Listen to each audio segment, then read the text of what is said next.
On this special Origin edition of League Legends, we're joined by a passionate, physical and proud Queenslander.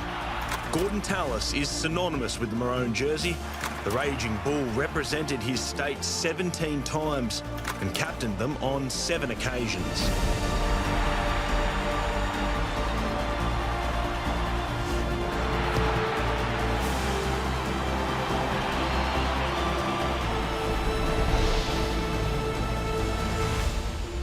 Gordon Tallis, welcome to League Legends. It's good to be here, Jakey. You did have a lot of great moments at State of Origin level. You grew up saying you wanted to be Wally Lewis, and you thought about the young kids that looked up to Wally Lewis like yourself, and then when you were there, what was it like to finally pull on that Queensland jersey? It's the greatest moment, I think. You know, Wally's the coach, you know, Mel's the captain. And, you know, you're playing State of Origin, you're 20 years of age, you know. I think as a kid growing up in Queensland, that's all what you wanted to do, I think, you know, to wear that jersey. You know, and I thought Australia was out, like, I think as a Queenslander, humble little kid from, you don't think Australia's possible. I didn't think Australia's possible. I probably put a lid on it and thought, if I play Origin, you know, that's what I want to play. Like, that was my goal, was to play Origin. And to do it on debut in front of, what was it, 87,000 at the MCG as well? Yeah, I think it was June 6th or something, 1994. Yeah, it was a... I always say about Origin, it's a special time of year, you'd play it anywhere. And my favourite Origin games are either in Sydney or Brisbane, but to play in Melbourne and have that as my first, it's a moment that I'll never take back. You missed a bit, but because you sat out that year with the Dragons, there was like a 4 or 5 year gap where you didn't play State of Origin again. Did you think about during that time that maybe you'd cost yourself rep jerseys as well? Yeah, yes and no. Like, that was just what happened. In 95, Paul Vaughton rings me, he goes, "Do you want to play Origin?" Hello, yes. "Oh, well, you got to sign ARL." I said, "Well, I'm not going to. Just to play." You know what I mean? That's a decision. So, and he goes, "Have you signed?" I said, "I haven't signed for any," and I hadn't signed for anybody. Hadn't signed then. You can look at the date of and then he was going to pick me for Queensland. I think they said no. So the ARL must have stepped over him or whatever. So I couldn't play for Queensland in the Fatties, Neville Nobodies. And then 96 I sat out, 97 was Super League. So I always laugh, I played 10 years of Origin and retired at 30, so I wouldn't have had the most games, but I would have had more than what I've had. Mm. That sits with you all right now? Yeah, it does, mate. One. Arthur Beaton played 1. Yeah. And it's the most famous game. Arthur won. It's not how many you play, it's how you play it, I believe. So when I talk to the Origin kids, it's not, you know what I mean, Cameron Smith's got 40 and he played 40 good ones. Someone might have 5, it doesn't matter. You're playing for Queensland. Doesn't matter how many moments you play, but you make that minute, second, you know, career, like whether it's 5 years or 10 years, you make them all count. And I always say to everybody, Arthur's played 1. You had some really famous moments in Origin. Yeah. The Terry Hill face-off. That was so quick. Wendell Saylor and I think someone was on the ground, and then Terry's come in and tried to bully, which he did. And I love playing against Terry. He was a fierce competitor. And then I've jumped up, and if you see it on television, there's no moment. There's actually no moment. I push him, he goes, yeah, and I go, don't. But he said, "Do you want to go?" And I said, like, I pulled him really close, right? So then, because I heard Terry could fight a bit, so I'm thinking, I've got to beat him in close if I'm ever going to have a fight with him. I didn't want to stand too far off him. And then our faces touched for a second, and one of the photographers must have captured that moment. And it lives in Origin photo. Yeah, but that's not, we didn't stand there for 2 minutes like stand off like 2 big walruses hitting or anything. What about old Hollywood Harrigan? Yeah. And the send-off? What did you say to him, if you can, I guess, well, there was 2 knock-ons. Definitely 2 knock-ons. I watched it last night. They were definitely knock-ons. 2 knock-ons. There's 2 knock-ons, right? Yeah. God, someone from New South Wales. and then I end up saying, "Hey, Bill, there's 2 knock-ons." And I looked at a touch judge. I think it was about 7 minutes to go. We can go down and kick a field goal, and I think Queensland were good enough to dig in. You know, I mean, and we hadn't won it. I think it was called Telstra Stadium at the time. I think we'd been there on 10 occasions or whatever and hadn't won a game. Like, we'd struggled in Sydney, you know, especially through my era. So I'm thinking, we're going to go there, we're going to get off in game 1. Then I said, "Bill, you saw those. He goes, just play or something like that." So then I started giving him a bit of grief and a line. But one thing I did say to him, I said, you're not going to be here for game 2. I said, you won't be here for game 2 after that. And I told him that Stephen Clark was a better referee. So then we get over and I said, why didn't you go to the video ref? Like, why didn't you go and check it? He goes, go away. I said, you're a cheat. With a few other words, he goes, what did you call me? I said, I called you a cheat. And I shouldn't have, so I'm wrong. Because you don't think that there's parents in at home with their kids with the remote control. Now I see it, but at the time, I'm trying to win a state of origin. And then I said, you're a cheat. He goes, call me that again. And I said, you don't have the kahunas. And he said, see ya. And I'm like, oh, he does. So then I'm walking along. I've got Joe, the cameraman, in front of me. I'm telling him, yeah, you look at, yeah, mate, get out of the way, yeah, well, in that moment I realised I let down my state, my mates. So I let him down from arguing a point where he wasn't going to change his mind. And I thought with the technology that we would have went back in today's game, I wouldn't have had to worry. The bunker would have got that one right, hopefully. But, I mean, that's history now. And then I ended up ringing Bill. I ended up going having secret meetings at his mum and dad's place in the eastern suburbs. And I wrote a book and I asked Bill, and Bill signed off on it. And I ended up seeing him. I said, Bill, why did you send me off? That wasn't the moment. Like, you're cool, you're calm, you're the best referee. He goes, I called you. He goes, I didn't send you off because you called me a cheat. I sent you off because you told me Stephen Clark was a better referee. So that was his comeback, which was very clever. So. But he was the best referee. He just happened to miss those 2 knock-ons. Was that one of those things where it just came out of your mouth, like you were just so fired up, passionate at the moment? It's just like, how do you miss them? Like, how do you miss them? If it happened in New South Wales, I'd still be whinging. Mate, they still talk about Greg Inglis. They still talk about Greg Inglis. But that's what makes State of Origin great. It got to me. It shouldn't have got to me, but it does because it means so much. A club game, you let it go.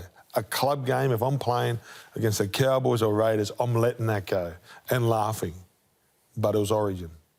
And that we year, can't let it go. That year was a tough year too. You got swept. We got swept. Yep. And thanks for bringing that up. Yeah. But now we're not the worst side. I'm going to talk about the hand grenade. Yeah, that was... Yeah, where is that guy? Is he in here? Is he somewhere in the building. But when you saw the hand grenade, what was your thought? It was going through the game. It was going through the game. I think Channel 9 was doing it like as a promotion, and they were giving away prizes to the best try celebration. So Fletch being Fletch, I don't look at that and go, oh, I wanted to get him back or anything. That was just part of the game that was played. They were winning that much. They knew that we couldn't come back. I think it was game 3, and they celebrated. I could live with it. I don't think the Queensland public could. No. And I don't think us the next year liked it. And I didn't like... It wasn't about Brian Fletcher. I didn't want that moment to happen again. I didn't want to embarrass our state. And that was the worst feeling I've ever had in the dressing room. That was the worst feeling. We're just sitting there and we're numb and we didn't know what happened, and, no one wants to get swept. And I ended up going to Wayne Bennett after that. I said, I don't deserve to wear the jersey. I'm going to retire from Queensland. And he goes, no, you're not. Because I'll come back and I'll get a heap of young kids. And then the next year, we actually had the most debutants. We had 10. And you captained? Yeah. What was that like? Great. It was really cool. It was really surreal because I wore Arthur's number in 11.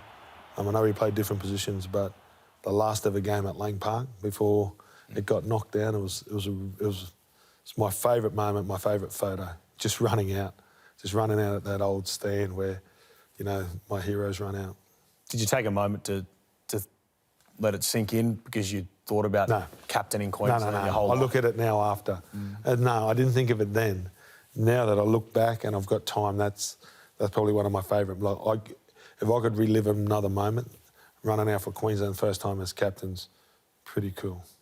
That was the same year Alf came back too, wasn't it? Yeah, so then I play that game. The next game I hurt my neck, may never play again, and Alf come back from England in game 3. Where were you then? I was on the sideline watching, and then I went off to Europe, actually. The best thing about getting injured is we could go spend summer in Europe. So Wayne goes, go away and, just go and relax and, get the body right, because I couldn't train for, I think, 8 weeks anyway. So I went over to Europe for a bit, which was good. The neck injury? Yep. How scary was it? It wasn't scary because I didn't know what had happened. So, It was against the Northern Eagles. I reckon it was about 12 minutes to go. I went to step inside Adam Muir. I don't know why I tried to step, and he just clipped me high. And then I just had a disc that was old and degenerative, and it slid forward and was pushing, and I was laying on the floor and I couldn't feel my legs or arm, but I didn't know that then. I'm thinking it's weird, I'm not knocked out, because I'm talking to the trainer and because I didn't know what had happened. And I'm sitting there, and then I'm on the sideline, and then my arms and legs just started burning like it was an uncontrollable burn, like you've fallen asleep on your arms or your legs, but times that by 20. Wasn't a great feeling. And then I drove home, believe it or not. Drove home. Yeah. Went out for dinner, and then drove myself to get a scan the next day. What was the aftermath like when you found out how serious it was and what the repercussions could be moving forward? Yeah, so when I got the first scans, I saw, like, the bloke comes out and he goes, "How did you get here?" I said, "I drove." He goes, "Well," I said, "I drove." He goes, "Can you walk these?" Because the hospitals and the doctors were closed. "Can you walk these up there?" I said, "Yeah, fine." He goes, "I just don't want you to jump in a car." So I'm thinking, that's a bit weird. Then I go to the doctor, and it was the club doctor. He goes, "Oh." I said, "What is this?" Because Origin, I said, "Is it 4 weeks? Is it 2 weeks? What is it? Is it going to come good?" He goes, "Oh, I'm not sure." He goes, "Wait here." And then he goes, "You've got to go see I'm a surgeon." And it just, like, their messages were getting worse. I mean, like it was getting more serious. And, you know, the first one goes, "Oh, look, you ask your doctor." Second one, 4 weeks. And then, they said, "Mate, we got to operate and we don't know whether you'll play again." And that was a bit tough. To hear that? Yeah, I suppose, because I love playing the game, you know. And then, you know, like, I remember I was sitting there, and, you know, my wife was there, and, you know, they do the test, and I had my eyes closed, and they put cotton wool or pins, and I'm sitting there, and I was guessing. Like, I'm trying to play. This is how silly I am. I'm guessing. Yep, pin, cotton wool, cold, hot. I had no idea. I was guessing which one it was. So I had no feelings, and I'm glad I had a great surgeon. I'm in Jeff Askin, and I've got a lot of really good friends that have had the same accidents. You know, playing, you know, like a lot of rugby union kids, you know, packing in the scrums. Nathan Brown had a similar... Funnily enough, Nathan Brown, Jason Stevens, and myself, we all got it in the same year, and we were teammates and really close mates. So, yeah, and it's just the nature of our game. But I was actually born with a narrowing of the spinal cord, so it actually saved me, because it would have ended up happening, and maybe when I'm a bit older now. So, rugby league saved me, I say. Were there people in your life that didn't want you to play on? But my mum. That was the saddest thing. I think I got home one day and she was crying and said she didn't enjoy watching me play anymore, because I was playing. I think Ben Cray hit me in the back, and when they do, like, my arms would get the same. Like when Brent Tate, you just get the burners really easy. So the sensation, the burning sensation would come back into your body. And then, you know, and the reason why I used to play was for mum and dad. You know, so when mum didn't like watching me play and said, I didn't want to play anymore, so I sort of put the cue in the rack and made sure that I was dodging. And it's not a shame, because I thought I was getting to a point in my career where I could have really stamped myself. You know, like I played for Queensland. It was my first ever state of origin as captain. You know, you get man of the match in the next game. And that's when I thought I belonged. I know it's funny. I thought I belonged in the game. I thought, now I've made it, and this is my time. And then the next game, I'm, you know, laying on my back and never the same player. And, I mean, how tough is that to reconcile in your mind?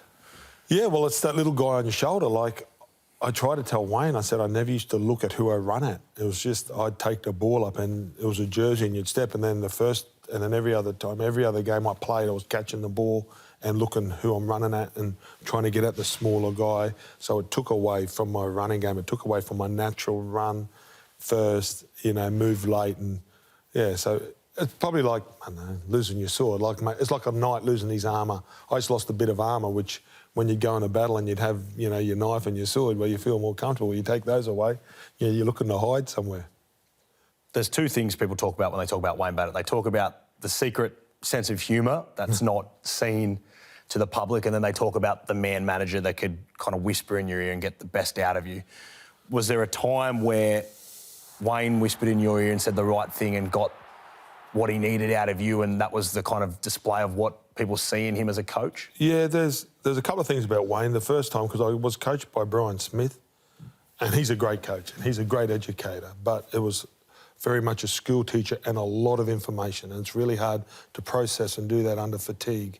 So when you're a young kid and trying to learn, and there's so many moving parts on a rugby league field, and you're remembering the game plan, it was a little bit hard early because I'd never played in that sort of system. And then when I went to Brisbane, I remember before my first game, I walk up to Wayne, and it's like about 20 minutes before we go, I said, "Hey Wayne, what do you want me to do today?" And I'm going to take out the swear words. He goes, "Just play footy." But he threw a heap, and I'm like, I'm more confused now than what I was with the Brian Smith game plan. So that was as simple as he wanted me, just to, like, no pressure. But I remember I was sitting there one Origin, and I'm sitting in the change room, and you'd be really nervous. And he walked over and he goes, "Oh, Origin, special in?" I said, "Yeah." He goes, "Who did you want to be when you were a kid?" I said, "I always wanted to be Wally Lewis or Gene Miles or whoever played the best." He goes, "Just imagine if every kid wanted to be Gordon Tallis tomorrow." And that was and then I'm thinking, now there's more pressure on me sort of thing. But he would have those one-liners. But what Wayne would do is he'd make you train to your limit. He'd break you down and make you go further than what you thought you could go. And a couple of times we were doing these long runs, and it's 8.5K, and it's at the Gap Reservoir, and it's really tough, and it's in the middle of Brisbane summer, and it's really hot. Chickens lay hard-boiled eggs. It's that hot. And Wayne would run and finish in the top 5 or 3. Like, he used to win it, but when he was 50. So I don't know how many 50-year-olds could run, and that was, with the Lockies. And I know Kevy holds the record out there, but there's some really fit guys, and that's the respect that Wayne got off you, because he could, go as deep, mentally as he wanted you to. People used to say you could hear him running. You turn around and there's old, tall, stick-figure Wayne just going past you. Yeah, like the run so hard, and there's so many hills, and there's a couple of hills where he knew that I wanted to stop. And it's, don't even think about it. And I'm looking for him. He's like a praying mantis stuck on a tree, Benny, because you couldn't sort of see him, the big skinny thing. He's sort of hiding in the bushes, but he knew where. But basically, he taught me, don't give in on yourself, and because we hadn't done that training, it was totally different. But then once you start doing it, and you don't give in once, well, it gets easier to do it, even though that run wasn't getting easier. But it's easier not to give in on yourself. What about the sense of humour? Yeah, it's always behind closed doors. You sort of, Wayne sort of loved a good time. It was funny because, like, if we won, he'd have a chocolate, because he wanted to have a chocolate and a Coke. I don't know why, so he wasn't a drinker. But, yeah, he'd always come in and try to join in on the jokes. He wasn't that funny, Wayne, but yeah, he was just one of the boys. Actually, when we'd play Origin and I was nervous and I was really young, he'd tell Chris Close to make sure that all the jokes were at Wayne about his ears or his calves. He goes, "Boys, the massage people are coming at 7 o'clock. Wayne's first coming at 7:05 because he's only getting his calves done." And so Wayne would let, all the jokes be told about him, like in serious moments.